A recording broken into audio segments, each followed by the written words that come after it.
Crime, Wine, and Chaos contains adult language and graphic content.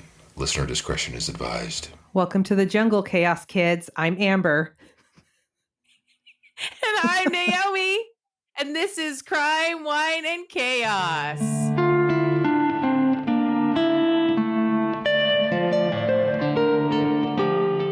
It is. You're going down. Just kidding. As Mary J. Blige would say, I'm going down. Oh, hello. Hi, sister. How are you today? You look very bundled. Are you warm enough? Yeah, I just exist in this little 8x8 room all day. I'm in sweatpants and a sweatshirt, and I just live here. Sure. Sure. I know how you roll. Yeah, I am pretty bundled. I'm a bit chilly. So You look the pretty room bundled, that's never the right temperature. I mean, I'm just in a hoodie because I didn't want to, you're recording these things on video now. I don't want to be sitting here in like just my sports bra if I can help it. I mean, I know I've done it, but I don't know. I was feeling a little more modest today. I understand. I have days like that too. Some days you just feel more modest than others. I totally agree. Well, what's going on, sister? We have some new Chaos Kids Club members. We sure do. They came in hot, both of them on the very first day of the year, which is amazing. So we have Valerie G. Woo! Ain't nothing but a G thing. Hello, Valerie G. Thank you for joining the club. And we also have Jeremy R. Thank you, Jeremy. Aren't you the sweetest? Jeremy spoke in class today. I wonder if it was their New Year's resolution to consume more crime, wine, and chaos. Maybe, or just to support small creators, That's right. Which I can get on board with, which I can get that's kind of part of my New Year's goal, my New Year's goals. No resolutions here for me. What else? Oh, hey, announcement, guys. We finally did decide on a date and time for virtual wine night for the Chaos Kids Club members. So we're going to do that on Saturday, January 20th. I am not good with numbers, you guys. I apologize. January 20th, 6 p.m. Pacific. That's 9 p.m. Eastern. And all the other PMs in between. You get it. So we'll send out info to the Chaos Kids Club members, so you'll be able to join, and we'll get together and we'll have some virtual wine time. Talk about it. Love Can't it. wait. I cannot wait. Did you know that Indiana, half the state is like the time zone splits right there? I mean, of course it does. Of course it does. That would drive me nuts. I'm sure that can't be the only state where that happens, is it? I have no idea. I just learned that this week. So okay. Well, the more you know. Exactly. The more you know. Speaking of, no, go ahead. No, you, please. Did you hear about Gypsy Rose? That she's out and about? Not only is she out and about, but we're recording this on the 5th of January. She's been on TikTok for like 5 days, maybe. She has millions of followers. She has videos she's posted that have like 65 plus million views. People are just lining up in droves to follow this woman. Yeah. And it is weird, Amber. It is weird. Well, yeah, we've been on TikTok for like 5 months and we've got like 60 followers. I have conflicted feelings about her. That's a tough one. Yeah. I mean, it's one thing to like have some kind of empathy or understanding. She served her time, blah, blah, blah, all of that. Right. But it's a whole other thing for her to then get out of prison and become basically one of the most popular accounts on a social media platform, I'm feeling some kind of way about it. I feel like that'll probably taper off. And I also feel like it might be more of like people want to be looky-loos. Like that's probably the most egregious case of Munchausen's like ever documented, that, you know what I'm saying? Like people are probably just really curious. Sure. They're not necessarily like, big fans, I mean, I hope not. I mean, there all are those people that like write letters to and fall in love with and marry like serial killers in prison and shit. So it's not. Well, she is married. I know. And there's been some talk about her comments on her man's like Instagram posts and stuff. And it's all very weird. It's all I'm saying. It's all very weird. What are you drinking, sister? Thank you for asking. First off, big shout out to, have you met my man friend's brother, Matthew? I have not. Oh man, he's such a gem of a human being. You would vibe with him. He's just got this energy that's just so kind. But anyway, he brought over a bottle of wine when we had dinner the other night. It's called 7 Moons. It's a red blend from California. And it's delicious. It's so delicious. 3 pants, 10 knives, 7 moons, and a partridge in a pear tree. Hell yeah. Oh, don't forget about 14 hands and also 7 deadly zins. That's a great name. Shit. Okay. Can I share you like this really quick and then we'll get on with it? I had a thought bubble yesterday and it was just like one of those weird, I know, boop, boop, boop, boop, one of those weird woo-woo moments, Okay. Hear me out. So, I'm listening. Oh my God. I'm going to London Bridge Studios on Saturday to record our next album with the band. Awesome. Okay. So I often think about when we went to Rockaway Beach on family vacay with our cousins. Remember it fondly. Yes. Our favorite cousins. And on that weekend, one of the cousins had just purchased Pearl Jam 10 on cassette because it was a brand new album at the time. Yep, I remember that. And we listened to Black and it was like, it changed our lives. Yes. The whole album changed our lives. We binge listened to that while we played cards all weekend. And now it's just like a weird coinkydink that 30 years later, I'm going to be recording in the studio that album was recorded in with my cousin that was on that trip that introduced me to that album. It's amazing. Isn't that weird? No, it's amazing. It's amazing. And it's a small world. It really is a small world. It really is. Just so fucking cool. Anyway, that's what I got. Yeah. Well, that's exciting. I love that. Thank you. I love it for me too. Thank you. Well, I have a crime for you, sister. Do you want to hear it? Yes, please. Ironically, since we were just talking about Gypsy Rose, this one's one of those also like big time media. And you will likely know what it is as soon as I start talking about it. And I'm going to do my best here. A lot of the information I got for this was from kind of a recap of a couple of books that were written. So, and some articles obviously too, but I could have written like, twice as much as I did. And I mean, there's just so much out there on this whole thing. So we're going to do our best here. It's pretty hefty, but I'm going to tell you about Amy Fisher. Oh my God. It is so weird. I just added that to I'll cross it off, to my list a few weeks ago. Please tell me about Amy Fisher.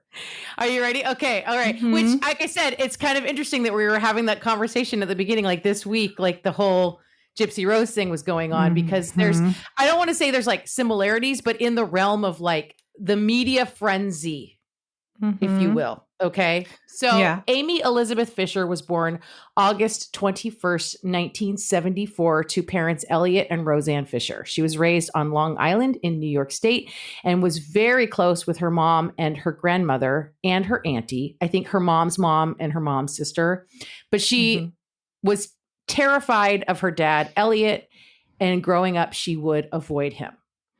According to Amy in her memoir, she experienced multiple incidents of sexual assault throughout her childhood and into her teens.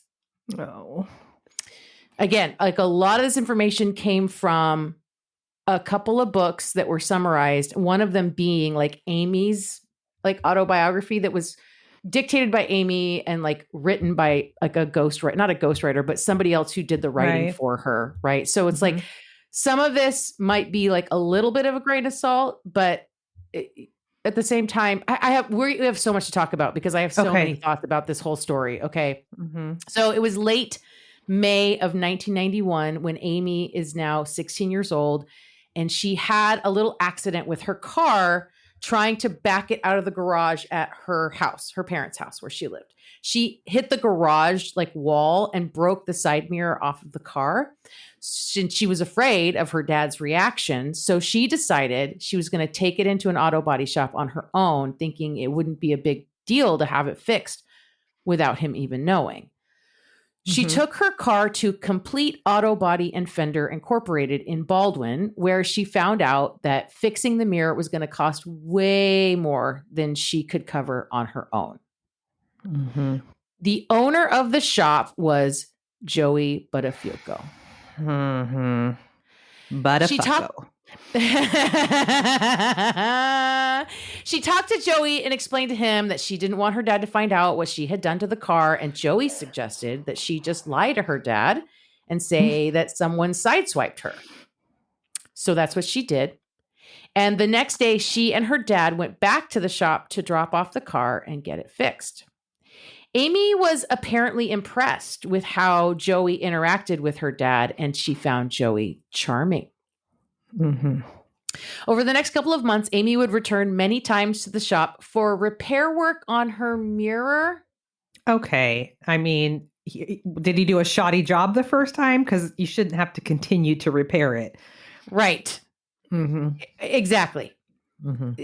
Amy was definitely acting on a crush that she was developing on Joey, who, to be clear, at this time was 35 years old. And she's 16? That's right. Awesome. Okay. So after the mirror work was totally done, Amy decided to have a new stereo installed in her car, and she took it to Joey's shop for that work. It was early July of 1991 when that work was being done, and Joey offered to drive her home. And this was the day that the two started having a physical relationship. So she's like a little over a month away from her 17th birthday. God. Amy says that Joey made advances on her. I believe that. I do too. Over the next few weeks, Amy would go with Joey to motels to spend time alone together, and Amy was falling for Joey, who was also a married 35-year-old man with 2 kids. And again, she's 16, going on 17. He's 35. In Amy's telling of events, she said the two were getting emotionally close, that Joey more than once told Amy how unhappy he was in his marriage, and that he hinted more than once at, quote, getting rid of Mary Jo, his wife. Jesus Christ. Joey would later deny that he ever said such a thing. Of course. Of course, yeah. Just 2 weeks into this incredibly inappropriate relationship, Amy broke out in a rash and went to the gynecologist, where she found out that she had contracted herpes. Oh my God. This guy sucks. So bad. She knew she got it from Joey, and she had to tell her parents about the herpes, but she refused to tell them where she got it because she didn't want them to turn Joey in on statutory rape charges. Right. Amy briefly had a job at a clothing store in the mall, but was fired after about a month.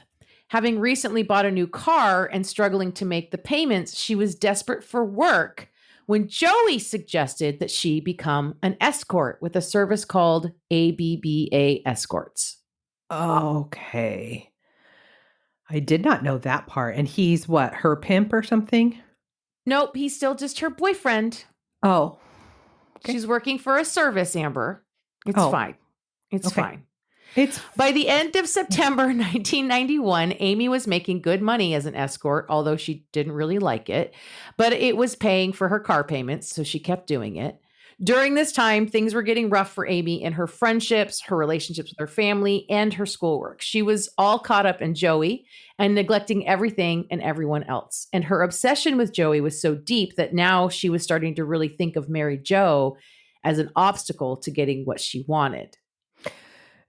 And do you know if Mary Jo had, if Amy is totally preoccupied with Joey, like how much time are they spending together? And is his wife, does she know? Is she like, where are you going? Oh, just wait. Okay.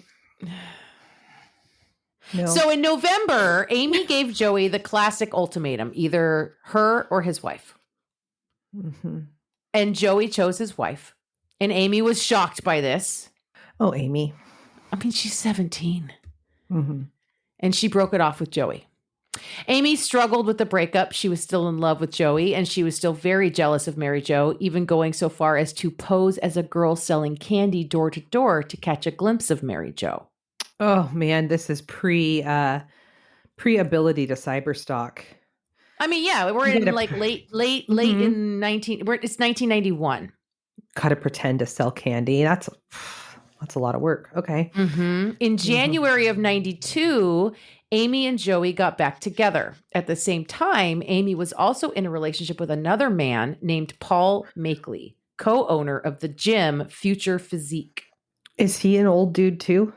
I could not find info on how old this guy was. That's literally in my next sentence. Or how Amy met him, but I'm guessing he was way too old for her, and likely she met him through escorting.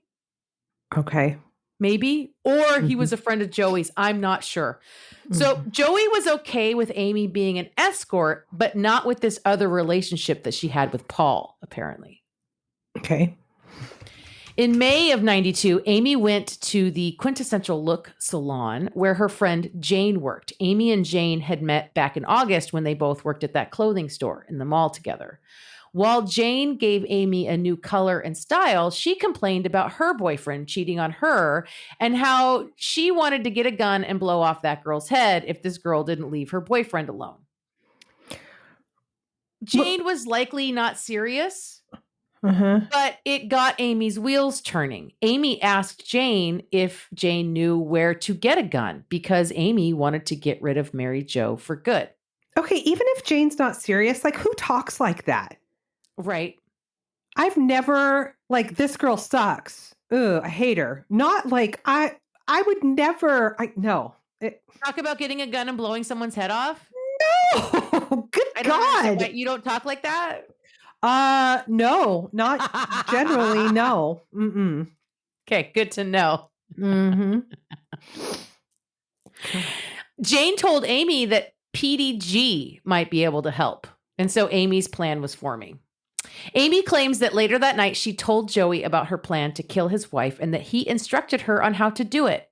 Quote, when she answers it, don't even wait for her to open the screen door. Just shoot and keep shooting.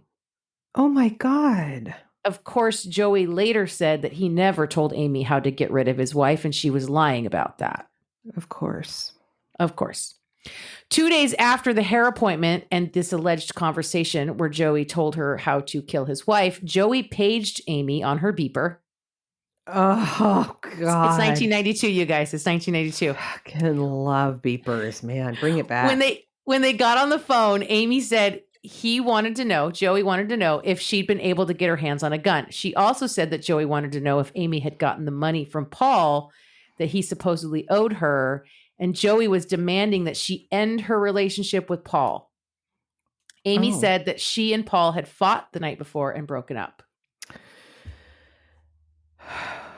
2 days later, May 19th, 1992, Amy stole some license plates that she and PDG put on his Thunderbird before they drove to the Buttafuoco residence, arriving around 11:30 a.m.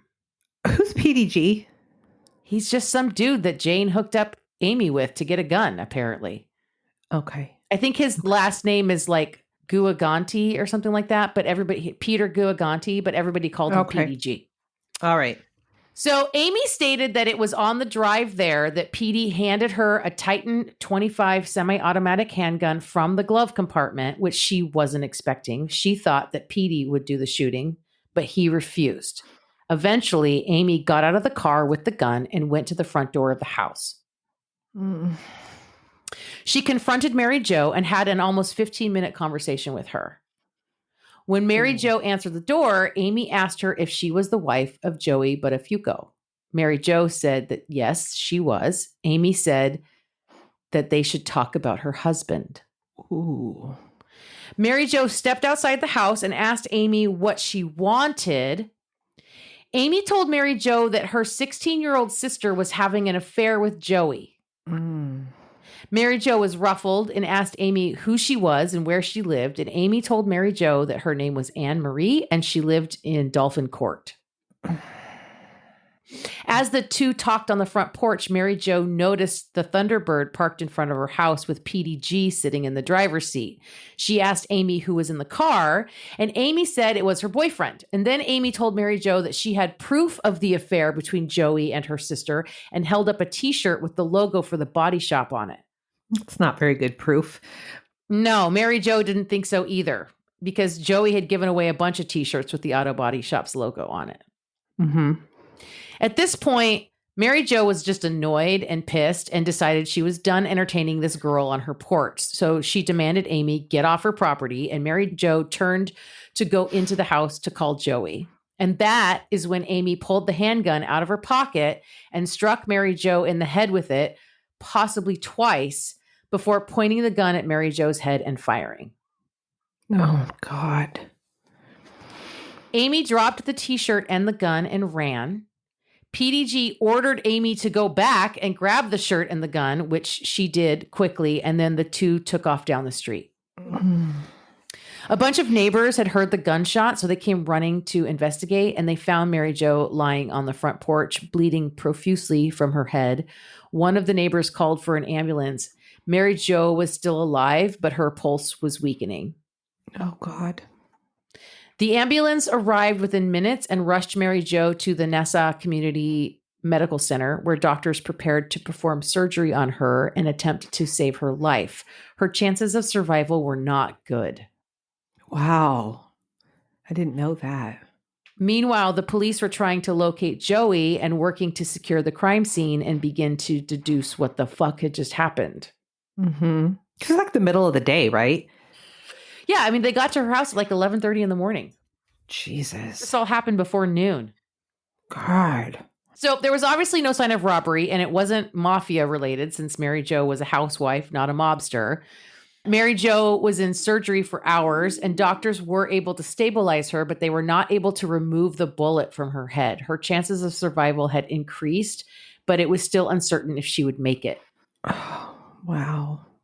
While she was in surgery, detectives interviewed Joey, trying to understand what the fuck this was all about and trying to find leads that could help them find the shooter. Joey told them there were two people they should look at, Paul Makeley and Amy Fisher. What a dick. Joey wove a story for the detective, telling him that Amy was a friend of his and that Paul was her boyfriend. And he said that Paul was involved in drugs and that Amy had given him money to pay off some debts. He said that he told Amy that loaning Paul money was a mistake, and Paul must have found out that Joey said that and came to the Buttafuoco house for revenge. That doesn't make any sense at all. That sounds like it's completely between Amy and Paul.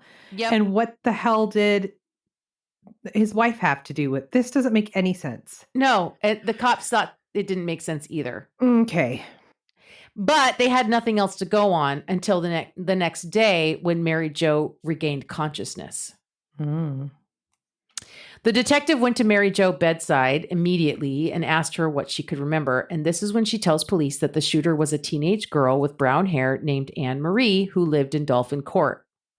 She also told them about the young man in the maroon car that Anne Marie claimed was her boyfriend. And then she recalled the shirt from the body shop that the girl had with her. And the police knew that Joey was more involved in this than initially thought. Mm-hmm. Of course, now Joey has to try to amend his shit because the cops are getting closer to the truth. So he tells them the shooter must be Amy because he remembers giving her that shirt. The police don't have much else to go on, so they get a picture of Amy and take it to Mary Jo, who identifies the girl in the photo as Anne Marie. Right. An arrest warrant for Amy was quickly obtained and her house was staked out, right? Like staked out her house. But after like another day and no sign of Amy coming or going from the house, the detective decided to convince Joey to call Amy and find out where she was. Supposedly, Joey hesitated, but he made the call and found out that she was just hiding inside her house, where the police went in and arrested her. God, can you imagine Amy's parents? No, I cannot imagine. No idea that any of this was going on. And it's escalated to this. Jesus. Right? Fuck. It was just a broken mirror. Like, what has happened? Right? Mm-hmm. So Amy's story was highly suspect. She had a hard time understanding that Joey had anything to do with her being found and arrested. She admitted that she was at the scene when Mary Jo was shot, but claimed that shooting Mary Jo was an accident. The gun went off inadvertently and hit Mary Jo in the head, but that wasn't on purpose. Okay. She refused to reveal the names of Paul or Jane, trying to protect them. And Petey, I think. And she declared that Joey was the one that had given her the gun. She also disclosed her sexual relationship with Joey to the police. Mm-hmm. The investigators were not buying Amy's telling of events. They could tell she was trying to protect someone, but who was not exactly clear. Eventually, police learned about Jane and her possible involvement, but Jane's mom got her all lawyered up and no charges were ultimately filed against her. All she did was do her hair and tell her where to get a gun? Yes. Jane? Basically, yeah. Mm-hmm. The police also wanted to go after Paul, thinking he must have been involved in the scheme and may have even been the one driving the car. But an eyewitness from the neighborhood said that Paul was not the person who she had seen waiting in the car, and he was dropped as a suspect. Okay. On May 22nd, so we're like 3 days out from the shooting, Joey gets brought into the police station for a more formal interview. Mm-hmm. Police ask him if he's the one that supplied Amy with the gun, like she said, and Joey was adamant that he did not. But police were already pulling together the receipts, literally, that would show that Joey and Amy had been having a relationship, and this was not something that would be kept under wraps. Because now it was becoming a national story, a tabloid bonanza, with shows like A Current Affair running the story and digging for anything they could to make the tale of the fatal attraction of the Long Island Lolita even more salacious. Oh my God. She is a child. Okay, so like side note for anyone who's not aware, Lolita is the title of a novel originally published in 1955 by author Vladimir Nabokov, which tells the story of a grown-ass man who basically kidnaps and sexually abuses a 12-year-old girl named Dolores and calls her Lolita, which is a Spanish nickname for Dolores. And the book is considered a modern classic, but it's the story of a pedophile, not a wanton vixen who lures men with her feminine wiles. God damn it. The fucking 90s, man. Oh my God. And this was like 6 or 7, something like 6 to 7 years before Monica Lewinsky. And look how she was treated. I mean, the 90s just going to say that. Fucking The 90s, awful. Lorena Bobbitt, that was classic domestic violence, battered woman syndrome, and she became a joke, a tabloid joke. Yes. Yep. Talk shows at the time were competing to get anyone on their shows that they could who were connected in any way to Amy, Joey, or Mary Jo. Some of Amy's ex-boyfriends were tracked down and apparently all too happy to talk, along with some of her former escorting clients. One of her clients even sold a sex tape that he had made when he'd been with Amy to A Current Affair. And this was really bad for Amy's public image, painting her as a wild and careless sex maniac. Okay, but isn't that literally distributing child pornography? She's child 17. Sex abuse? Yes. What in the... Oh, my God. This was also the decade of R. Kelly, and his fucking tape peeing on like a 12-year-old or a 13-year-old and everybody making a joke out of it. And marrying 16-year-old Aaliyah. Yes. Mm-hmm. God. Actually, I think Aaliyah was 15 when they got married. What a time. I seriously. To be alive. Seriously. So on May 29th, a grand jury indicted Amy for attempted murder in the second degree, criminal use of a firearm in the first degree, armed felony assault, and other charges. Amy pled not guilty, of course, and her bail hearing was scheduled for a week later in the Nassau County Criminal Court. And the following week, the night before her bail hearing, the sex tape aired on national television. I'm sorry, what? Mm-hmm. They aired a sex tape on national television? Of course, they blurred things out, but yes, A Current Affair and Hard Copy, all those fucking shows, they would totally fucking air that shit. Oh my God. Do you not remember? Like, A Current Affair was the worst. Like tabloid, like TMZ. Mm-hmm. Kinda, yeah. I didn't know that they aired it. That's terrible. The next day, June 2nd, at the bail hearing, the DA argued that Amy was uncontrollable, manipulative, violent, and extremely dangerous. He drove the recklessness home by pointing out her sex work and then said she, quote, stole clients from the escorting service to make money on the side. I literally, my next sentence is, the 90s were wild. This was 5 or 6 years before the Monica Lewinsky stuff. Good God. In a courtroom. No words. None of these men are being brought up on any kind of rape charges. It's all just about how she's just like some sex vixen. That's right. This teenage girl. Yep. So fucking This was disgusting. also the decade of Poison Ivy. Remember that movie? Yes. Alyssa Milano, right? Yep. Which weirdly, I think that she played Amy Fisher in a made-for-TV movie. Didn't she? Mm-hmm. Yeah. The DA suggested that Amy was a risk to society and should be denied bail, but if bail had to be allowed, he thought it should be set at $2 million. Which is basically the same as denying bail, because... Right. And this is an enormous amount of money now. In 1992, $2 million bail was insane. Yeah. Amy's attorney objected, but the bail was set at $2 million. At the time, it was the highest in the history of Nassau County, Long Island. She is 16 with no money. Like, where's she going to go? Well, she's 17, but yes. Okay. But yes. You know what I'm saying? Yes. Like, yeah, no, I know exactly. What? She's probably soup's grounded right now. So, like, just let her fucking go home. Seriously. She's so grounded. She's so grounded. Mm-hmm. They took her keys. They took her keys. God. Amy's attorney arranged a new bail hearing for the 6th of June, but between the first bail hearing and the next, 2 of Amy's acquaintances appeared on TV, and both these young men claimed that Amy used them for sex while attempting to get her hands on a gun. And although Amy denied that any of that ever happened, the damage had been done. And at the end of the second bail hearing, Amy's bail remained at $2 million. God. Meanwhile, Joey was able to stay completely in the clear, even going so far as to call into the Howard Stern show and suggest that he never cheated on his wife nor had any affair with Amy. What a piece of shit. Such a piece of shit, dude. I hate this guy. Most people were skeptical, right? But he continued to maintain his innocence in all of it. His entire family, including Mary Jo, stood by him, refusing to believe he had anything to do with the shooting or with Amy. So he's convincing people that she did come to his shop to get the mirror fixed and just became obsessed with him? I mean, I guess. Like what? That's not even... Because he's just that much of a dreamboat, Amber. He's just that much of a dreamboat. Have you seen pictures of Joey Buttafuoco? Yes, I have.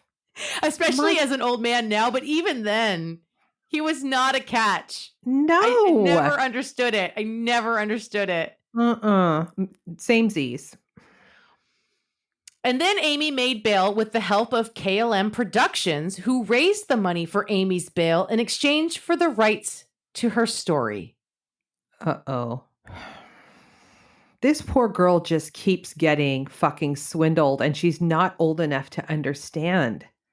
Where is her attorney? Where are her parents? Exactly. Then Mary Jo filed a lawsuit against Amy, Amy's parents, and Peter Guagenti, PDG, who had admitted a month prior to supplying Amy with the gun. The weapon had been found in a sewer near Amy's house and was an important piece of the evidence. Mm-hmm. Amy's charges could have amounted to up to 50 years in prison. Her attorney made a deal with the DA for a plea bargain where Amy would receive between 5 to 15 years and immunity in exchange for her testimony against Joey. This deal was accepted by Amy in September. This is 1992 now. But 2 days after the announcement of this deal, another tape aired on hard copy, and it was audio that Paul Makeley had secretly recorded the day before she took the deal, where Amy talked about wanting a Ferrari for all the pain and suffering that she had endured and hoping that Paul would marry her so she could have conjugal visits when she was in prison. Is she still dating this guy? What? No, I don't think so. All these people don't have her best interest. Nobody does. Where are her people in her corner? She had none. Oh. And this, of course, just further damaged Amy in the court of public opinion. And she was so upset by this betrayal from Paul that Amy actually tried to take her own life with an overdose of tranquilizers. She was rushed to the hospital where her stomach was pumped and then transferred to the psychiatric unit of Huntington Hospital for the next month. Oh. In late October, the DA announced that he would not prosecute Joey in connection with the crime and that the Buttafuocos were relieved that Joey was exonerated. Amy, on the other hand, was sentenced to up to 15 years in prison in December of 1992, and PDG was also sentenced the following February, receiving 6 months for obtaining the gun for Amy. But nothing for, like, driving the car? No shit. Right? I'm sorry, did you just say that Joey didn't have any criminal charges? Nope. Oh, I fucking hate this. Also in February of 1993, the Nassau County DA's office announced that it would reopen the case against Joey for statutory rape charges based on Amy's claims. Good. In spring of that year, Amy was brought in before a grand jury to testify against Joey, where she told them that he had taken her to various hotels and engaged in sex with her starting at the age of 16. The jury was also shown the receipts, literally from the hotels, that supported Amy's claims. Mm-hmm. Mary Jo testified too on behalf of Joey. Mary Jo. She said Amy was lying and repeatedly said that her husband did not cheat on her, but Joey was indicted on felony charges of rape and sodomy and endangering the welfare of a minor. He pled not guilty, was led away in handcuffs, all the while professing his innocence as he was walked out of court by authorities. Okay, what? Fucker. What's Mary Jo's? Is she a stay-at-home mom? Is she completely financially dependent on him? Is she delusional? Like what? Maybe. Oh, Mary Jo deserves better than all of this. Yeah. The DA office had a great deal of evidence against Joey, and he knew his chances were slimming of getting away with that shit, so he pled guilty to 1 count of statutory rape during his trial in October of 1993 and ended up serving 6 months. 6 months. Yep. After his release, he moved to LA and pursued an acting career. This guy is fucking John Bobbitt. This guy is John Bobbitt. He's so fucking gross. Fucking douche canoe. He did some spots and cameos here and there and then was arrested again in 1995 for violating his parole when he solicited sex from an undercover officer posing as a sex worker. You fucking piece of shit. Is he still with his wife? Yes, they did not get divorced until the spring of 2003. That's my next sentence. Oh my God. They had been married for 26 years by that time. Later that same year, Joey was arrested again, this time for telling an undercover investigator, he's constantly spilling it to like undercover cops, so how stupid. to file phony insurance claims for undamaged cars. Just like a friendly tip to... I guess. Oh my God, this guy. He served a year in jail and 5 years on probation for that one. He was also barred from working in the auto body industry in California for the rest of his life. Well, that's okay because he's an actor now. And That's also, he keeps getting slaps on the wrist. So he has no incentive to stop his fucking ridiculous behavior. Right?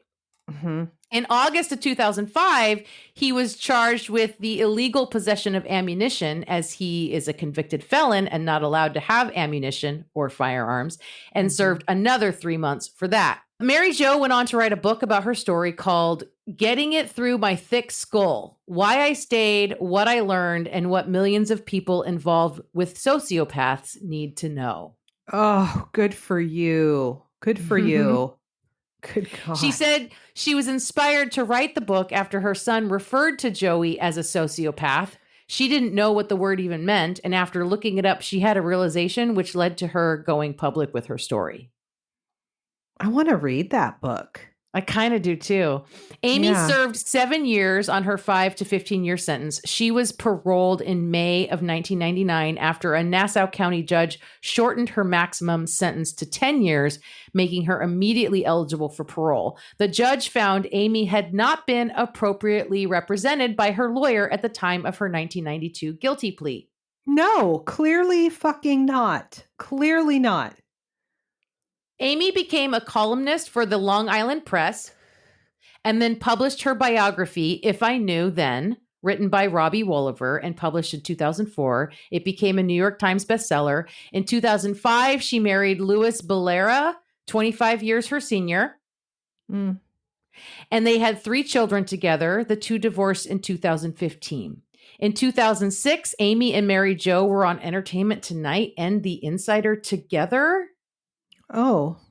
It's also fucked up. I also read somewhere that in like 2003-ish, I think Joey and Amy were both at like the Skin Bowl or whatever, which is like that stupid, like the football where women play in lingerie, and they were at the coin toss together or something. It was also fucking weird. It's also fucking weird. Anyway, over the years, Amy has made money off of sex tapes, stripping, pay-per-view adult films, and as of 2022 was still a webcam model. She said that she planned to strip until her fans told her, quote, "Dear, please put your clothes back on. You're too old." Well, at least she's making that decision for herself. Right. Wow. And that's the TLDR on the Amy Fisher story. Jesus Christ. Oh, there's so much going on there. Right? There's just so much to unpack in all that. Yeah, because she's very clearly a victim, but also the perpetrator. And it makes it very, how much accountability should she have had? I don't think nearly as much as the law decided that she should have. Oh. And how did Joey get away with everything so often? It's just like, what the fuck? And then, Mary Jo. Mary Jo. But you know what? She got there. She did. And, I do not want to diminish what she went through. I mean, she got shot in the fucking head and was lucky to live.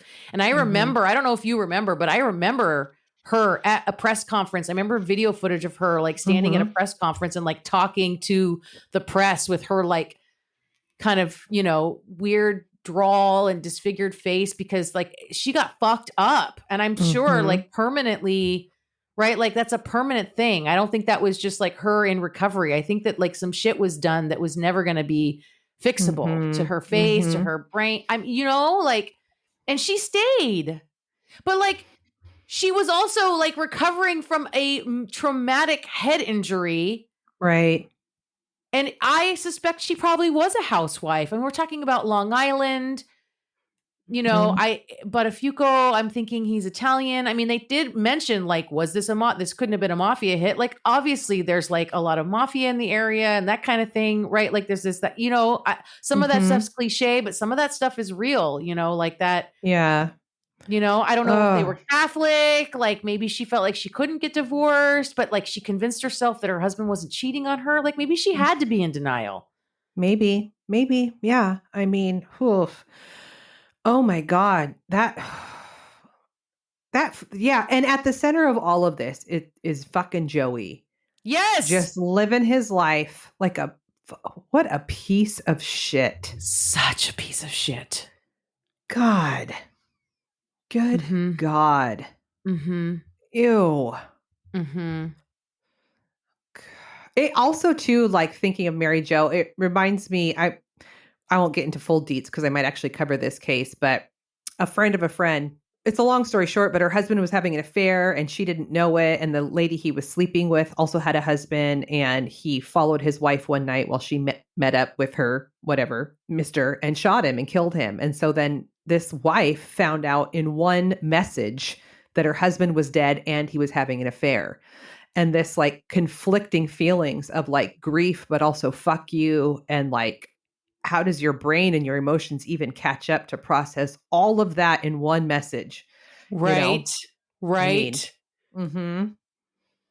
Oh, it's just so complicated. Like, where do you focus? Yes. Like on your physical healing or your emotional healing? Or that's too much to take in at once. It's way too much. Exactly. Exactly. Especially if she had no idea, and you were asking like, how would she not know if they're spending all this time together? It's like, he owns the auto body shop, and if know, when you're a business owner, he's just probably telling her all the time that he's just at the shop.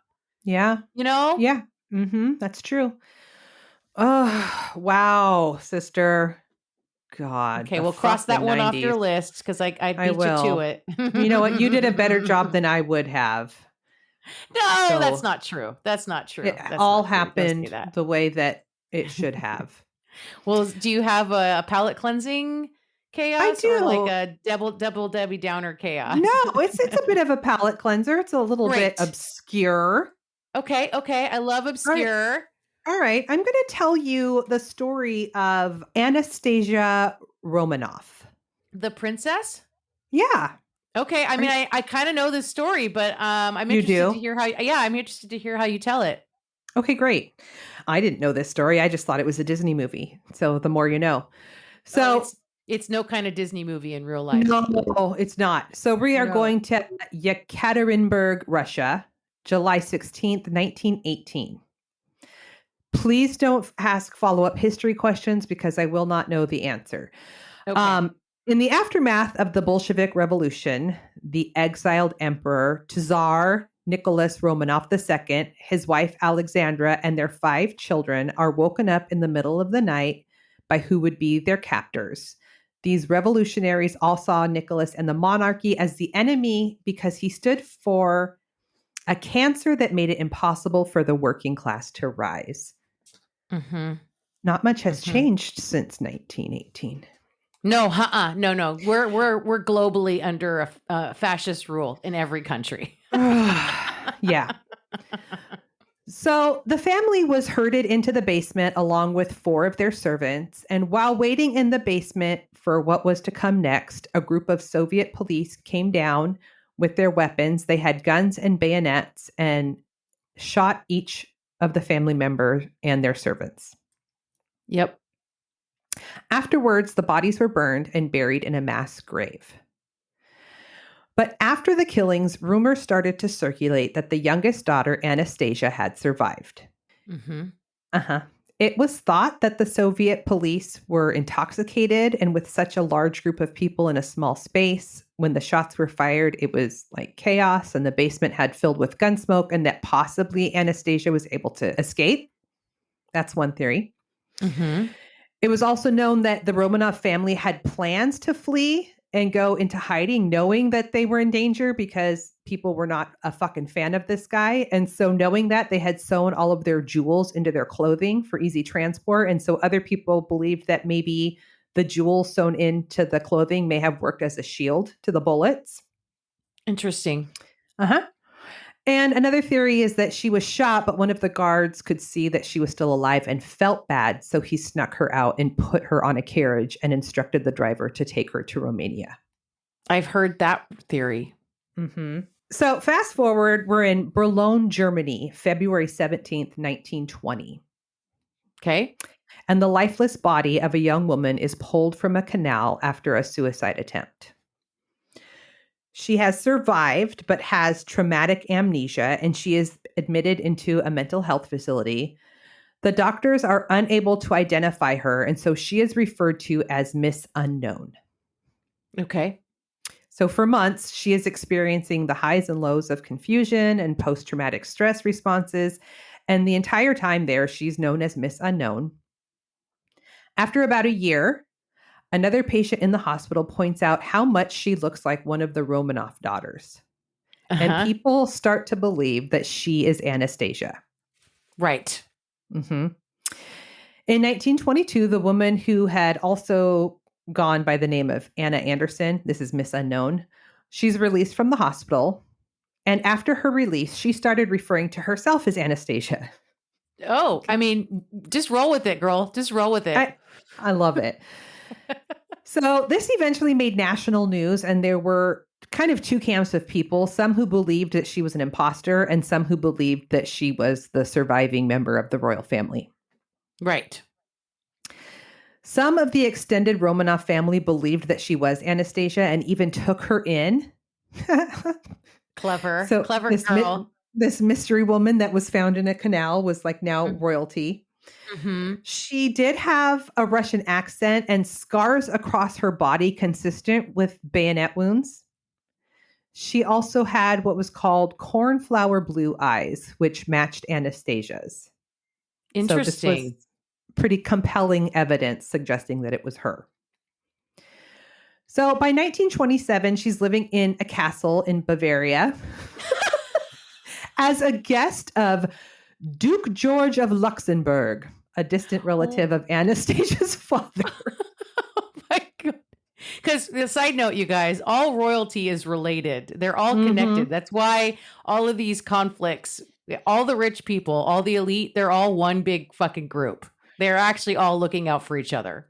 Can I tell you how legitimately confused / disturbed I was when I first watched Downton Abbey and realized that the oldest daughter was marrying her cousin? I was like, what's going on right now? Yep. That was Soup's Norms. Yep. Okay.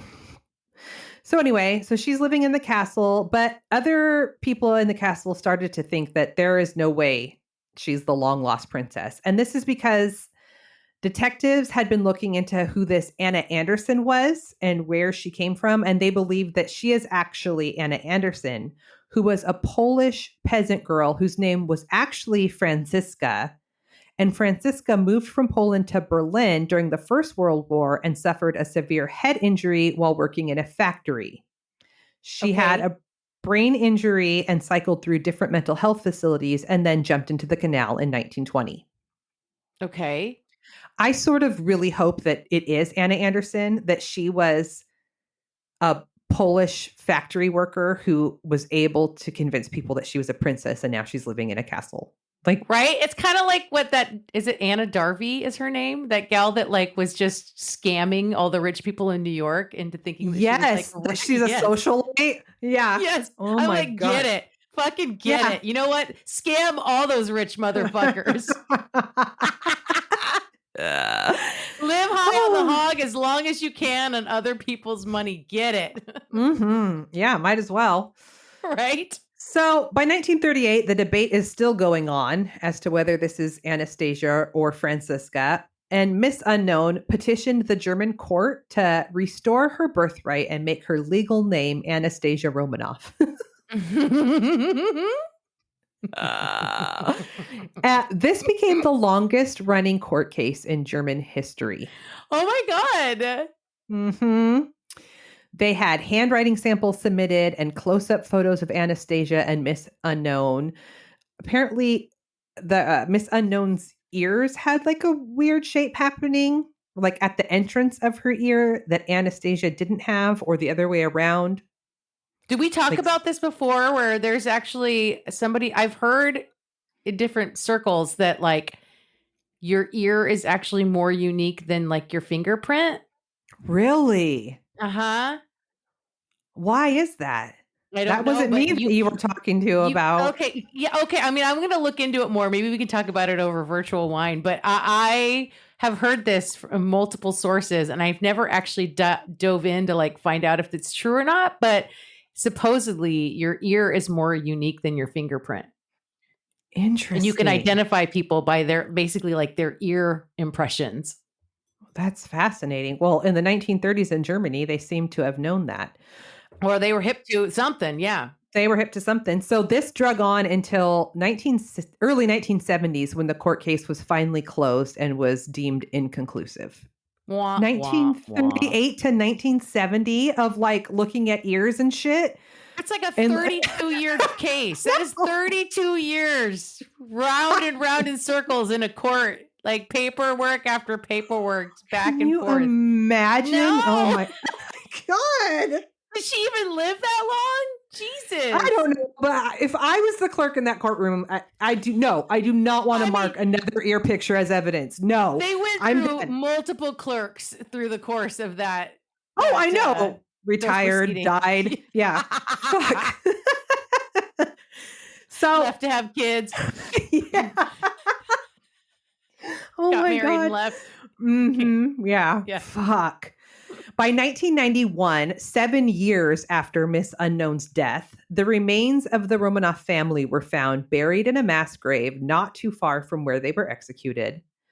The remains showed that the remains of the son, Alexa, and one of the 4 daughters was missing. Really? So the news hit the media that 2 of the bodies were missing. And for those who already believed that Miss Unknown was Anastasia, they were now fucking Convinced. Yeah. Oh, yeah. Yep. Yep. Yeah. Yep. So they test the bodies of the people that they did find for DNA, and they compare it to hair samples, which is not reliable anymore, Right. but to Miss Unknown, and find that it's not a match. She is not a Romanov at all. She's a Polish factory worker. Good on Yep. her. They're able I to hope get she lived a really good life that whole time, though. Yep. They were able to get DNA samples from relatives of Franciska, the Polish factory worker, and Miss Unknown's was a match to her. Oh. But you know what? She lived her fucking best life at the end. She did. Much later on, there was another grave found with 2 bodies that tested positive to be the son and Anastasia. Oh. Yeah. But even still today, there are people who think the DNA testing was fake and that Miss Unknown was Anastasia. They also think that the earth is flat and birds are not real. And Elvis lives. That's right. Yeah. But regardless, Miss Unknown, AKA, step on my blue suede shoes, AKA Anastasia, AKA Anna Anderson, AKA Francisca, still became larger in life. There have been books and movies written about her, including the Disney film Anastasia. And in these fictionalized versions, she is always the real princess. She's the rags to riches, I found out I was a princess story. Oh my God. I mean, that kind of propaganda too is just. I know. Don't make us all believe that we can get there. You too could be a princess. You just don't know it yet. I'm going to go jump in a canal and see what happens.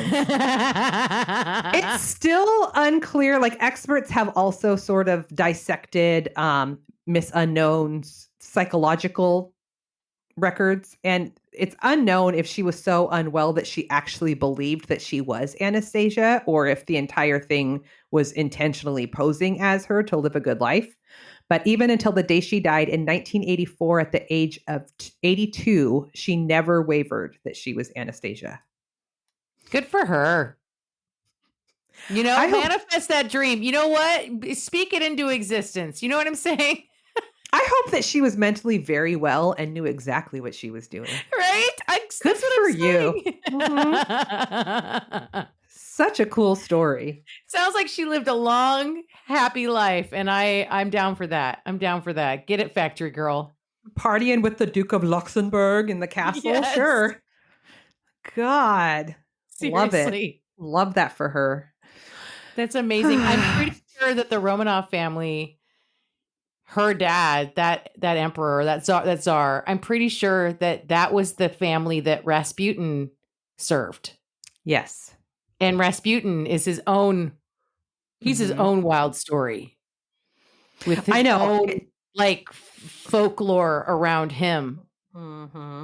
Yeah. God. Sister, that was amazing. I Thank love you. that story. It was pretty short, but I love it too. There was a lot in there, though. It was like packed a punch. It was good stuff. Thank you, sister. Thank you. We did it. We sure did. We did that. Virtual wine night.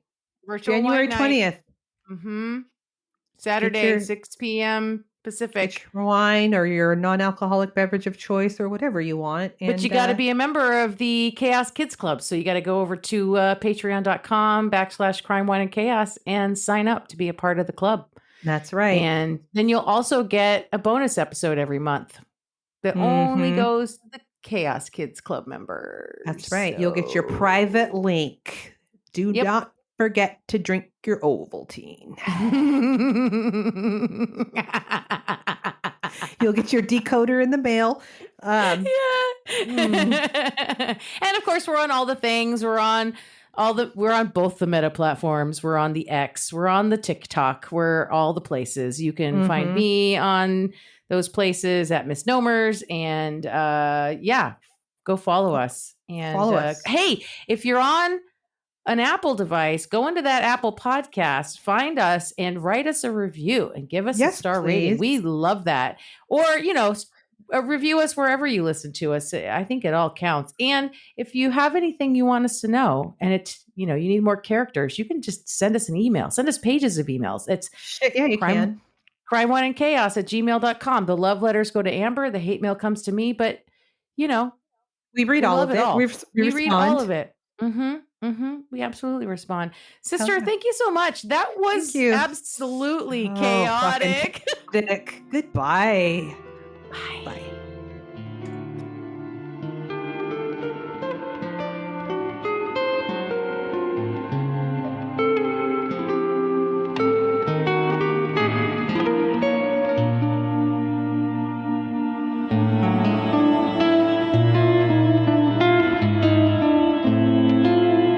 Crime, Wine, and Chaos is produced by 8th Direction Records. Artwork by Joshua M. Davis. Music by Paul Abner. If you would like to support the show, you can visit our Patreon page at Crime, Wine, and Chaos /Patreon. Cheers. I lost my spot. You're in your room. Okay, you know what?